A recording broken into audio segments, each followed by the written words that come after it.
चलिए अब आगे बढ़ते हैं और देखते हैं कि कौन कौन से जो सब्जेक्ट्स हैं वो ओवरलैप करते हैं। ठीक है, तो ऑप्शनल सब्जेक्ट्स में देखा जाए तो टोटल जो है वो 7 के करीब जो है वो ग्रुप्स हैं और हर ग्रुप की अपनी जो है वो एक फीचर्स हैं, उनकी अपनी कैरेक्टरिस्टिक्स हैं, उसकी अपनी खासियत है।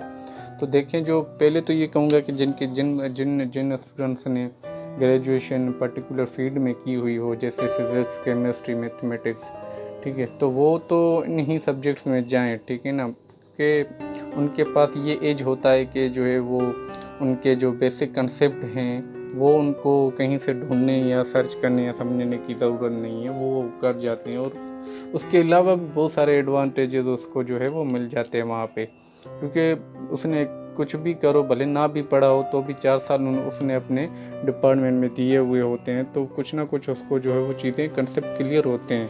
बाकी थोड़ा बहुत जो है वो पढ़ना पड़ता है। ठीक है, उसके बाद जो है वो कुछ साइंस के स्टूडेंट होते हैं, उनको ये होता है कि भाई पॉलिटिकल साइंस या आईआर में से कौन सा सब्जेक्ट जो है वो सिलेक्ट करूं। तो दोनों की खासियत मैं बता दूं। देखिए, आईआर जो है ना, उनमें से थ्योरीज हैं। ठीक है, उस थ्योरीज में जो है वो आपको जो है वो थ्योरीज को आपको अप्लाई करनी पड़ती है करंट इश्यूज़ के साथ। और पॉलिटिकल साइंस में भी थ्योरिस्ट हैं, लेकिन उनकी थ्योरीज हैं वो आपको समझानी पड़ेंगी। उसमें जो है वो आपको थ्योरीज लिखनी पड़ती हैं, वो थ्योरीज अप्लाई करनी नहीं पड़ती। तो एक और इसका एडवांटेज ये है कि आईआर जो है वो करंट अफेयर्स को जो है वो कवर करता है। ठीक है, और पॉलिटिकल साइंस जो है वो पाकिस्तान अफेयर्स को कवर करता है। उसके बाद आते हैं, ये 2 सब्जेक्ट्स हो गए आपके। अब थर्ड नंबर पर चलते हैं कि जो है वो थर्ड ग्रुप में आते हैं। फोर्थ ग्रुप में है कि जो है वो हिस्ट्री का है, हिस्ट्री का ग्रुप है। ठीक है, फोर्थ नंबर पर। तो फोर्थ नंबर पर देखो, history of Pakistan and India जो है वो ओवरलैप करता है पाकिस्तान स्टेट पॉलिटिकल साइंस पे। वो कैसे? देखिए, पॉलिटिकल साइंस पाकिस्तान अफेयर में जो है मतलब कि 1857 से लेकर 1947 तक प्री हिस्ट्री पाकिस्तान की, और पोस्ट हिस्ट्री में भी जो कुछ पाकिस्तान की हिस्ट्री में हुआ है तारीख में, तो वो भी सारी चीज़ें ना ओवरलैप कर रही होती हैं। पॉलिटिकल साइंस पेपर 2 तो आप देख लें तो वो है ही ये कि कॉलोनियल हिस्ट्री पूछते हैं। उसके बाद पाकिस्तान के कुछ ज़िया कायरा, मुशर्रफ कायरा, बेनज़ीर, नवाज शरीफ, उसके पहले अयूब खान एरा, ये सारी चीज़ें, कायद-ए-आज़म, मोहम्मद अली के जिन्ना के व्यूज़, इकबाल के व्यूज़, तो ये सारी चीज़ें उसमें पाकिस्तान है, फिर पॉलिटिकल साइंस में आ जाते हैं। तो कहीं ना कहीं जो है वो आप अगर इंडो पाक हिस्ट्री के जो है वो सब उसमें जाएं तो वहाँ पे भी आपको जो है मुस्लिम रूल एंड हेरिटेज इंडिया मिलेगा। ठीक है, उसमें जो है वो पुराने ज़माने के, ठीक है, तो उसमें जैसे पॉलिटिकल हिस्ट्री हो गई, स्लेव डायनासिटी हो गई, किंग्स हो गए, सुल्तान्स हो गए, मुग़लों का जो है वो पीरियड हो गया। उसके बाद ब्रिटिश रूल, वही पाकिस्तान अफेयर्स, प्री हिस्ट्री, ठीक है, constitutional reforms movements, Allama Iqbal address, Allahabad state address, ये वो। उसके बाद जो है वो, ठीक है, और उसके बाद भी जो है वो मूवमेंट, मतलब कि जो है वो मिलिट्री पॉलिटिक्स, अयूब खान, ज़ियाउल हक, वर्किंग डिप्लोमेसी डेमोक्रेसी में लियाकत अली खान। तो ये सारी चीज़ें आप देखें तो कहीं ना कहीं पर ये सारा कुछ ओवरलैप कर रहा होता है। अगर आप फोर्थ ग्रुप में जाएं तो इसी ग्रुप में जो है वो दूसरा सब्जेक्ट है इस्लामिक हिस्ट्री एंड कल्चर। ठीक है, अब इस्लामिक हिस्ट्री एंड कल्चर जो है वो आपको कहीं ना कहीं पॉलिटिकल साइंस में भी ओवरलैप होता हुआ नज़र आता है। तो वो जो है वो इस्लामिक हिस्ट्री, इस्लामिक स्टडी जो है आप कंपलसरी सब्जेक्ट, उसको भी जो है वो बहुत सारा कवर करता है। जैसे कि देखें ना आप, प्री इस्लामिक जो है नियर ईस्ट, ठीक है, उसके बाद डान ऑफ इस्लाम, जैसे आप आएंगे ना स्टेट सिस्टम में, तो पॉलिटिकल सिस्टम में, तो उसमें जो है वेस्टर्न का भी होता है, मुस्लिम का। तो मुस्लिम का जो है मावर्दी, ये वो सारा कुछ इब्न खल्दून, तैमी, इन्होंने जो है वो फराबी इन्होंने बताए हुए हैं। उसके बाद इसी में से जो है वो कुछ चीज़ें और भी हैं जो आपको जो है वो, मतलब कि जैसे Islam in modernity in contemporary world, Islamic studies की, वो आपको हेल्प करती है। तो तकरीबन जो है ना वो आपको मतलब ये इसके ऊपर जो है वो, या इंडो पाक हिस्ट्री आप करें या इस्लामिक हिस्ट्री आप करें, तो ये पॉलिटिकल साइंस को पाकिस्तान अफेयर और इस्लामिक हिस्ट्री, ये जो 4 से 5 सब्जेक्ट हैं, ये तकरीबन इनके जो सिलेबस हैं वो ओवरलैप कर रहे होते हैं।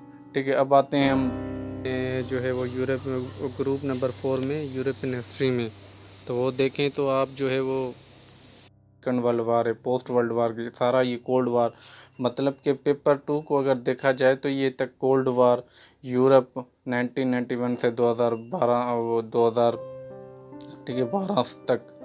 तो ये सारी चीज़ें जो है ना, सारे टॉपिक जो हैं आपको जो है आईआर के पार्ट 2 के साथ जो है रिलेट करते नज़र हुए आएंगे। और यूएसए हिस्ट्री को भी अगर मैं तो यही सजेस्ट करूँगा कि आप जो है ना वो यूएस हिस्ट्री को भी आईआर के साथ ले, क्योंकि ये आपको करंट अफेयर में ना सारी चीज़ देखें। यूएस हिस्ट्री का जो है वो एंशियंट टाइम्स हो गया, ये कॉलोनाइजेशन से लेकर वर्ल्ड वार तक, जो ये सारा कुछ आपको काम आएगा। उसके बाद जो भी है ना इसका जो है वो post world war 1, world war 2, उसके बाद जो है वो पोस्ट कोल्ड वार, उसके बाद जो है चाइना कॉन्फ्लिक्ट, ये सारे करंट अफेयर। तो इनके भी क्वेश्चंस अगर आप देखें पास पेपर में तो ये डिवाइड हुए हैं कि हिस्ट्री में से आपको 1 से 2 देगा, वर्ल्ड वार के सिनेरियो में 1 से 2 देगा आपको। ठीक है, उसके बाद जो है वो जो अपना इसमें कोल्ड वार के एरा में आपसे 1 से 2 देगा, तो करंट अफेयर से देगा। तो अगर आप यूएस हिस्ट्री ऑप्ट करते हैं तो उसमें आपसे आप जो पॉलिटिकल साइंस जिन्होंने सिलेक्ट किया हुआ है तो वो सिर्फ ठीक है पास्ट के कर सकते हैं, कुछ के कॉलोनियल एरा के हिसाब से, या कॉन्स्टिट्यूशन के फीचर्स क्या हैं, ठीक है, सेपरेशन ऑफ पावर्स हैं, तो जो है वो प्रेसिडेंशियल पावर, ये कुछ जो चीज़ें हैं वो कर सकते हैं। बाकी ओवरऑल जो इसका जो वर्ल्ड वार के बाद जो भी है सारा कुछ वो आईआर के पेपर 2 या आईआर के ही जो है सब्जेक्ट से ओवरलैप कर रहा है। अब आगे बढ़ते हैं तो आता है ग्रुप नंबर 5। अब ग्रुप नंबर 5 में हम देखें तो जो है वो आपको जेंडर स्टडीज़ और इन्वायरमेंटल साइंस का कॉम्बिनेशन मिलेगा। ठीक है, अब मैं तो यही सजेस्ट करता हूँ कि देखो ना, जेंडर स्टडीज़ में जो है वो आपको ना एग्जामिनर के पास काफ़ी स्पेस बचता है कि वो आपसे कहीं से भी क्वेश्चन पूछे। और इसमें दूसरी चीज़ ये है कि इसमें थ्योरीज हैं, उसको अप्लाई कैसे करनी है, तो ये सारी चीज़ें आप अगर आईआर से रिलेट करें तो बेहतर है। क्योंकि ये देखें ना, आईआर की जो है उसमें भी थ्योरीज हैं, उसमें बहुत सारी हेल्प करेगी। अगर आप जेंडर स्टडी को पॉलिटिकल साइंस से लेते हैं तो ये तो बहुत मतलब है तो फिर भी सही, लेकिन फिर भी मैं जो है वो इन्वायरमेंटल साइंस को जो है पॉलिटिकल साइंस के मतलब उसमें ग्रुप में ऑप्ट करूँ, मतलब रखूँगा।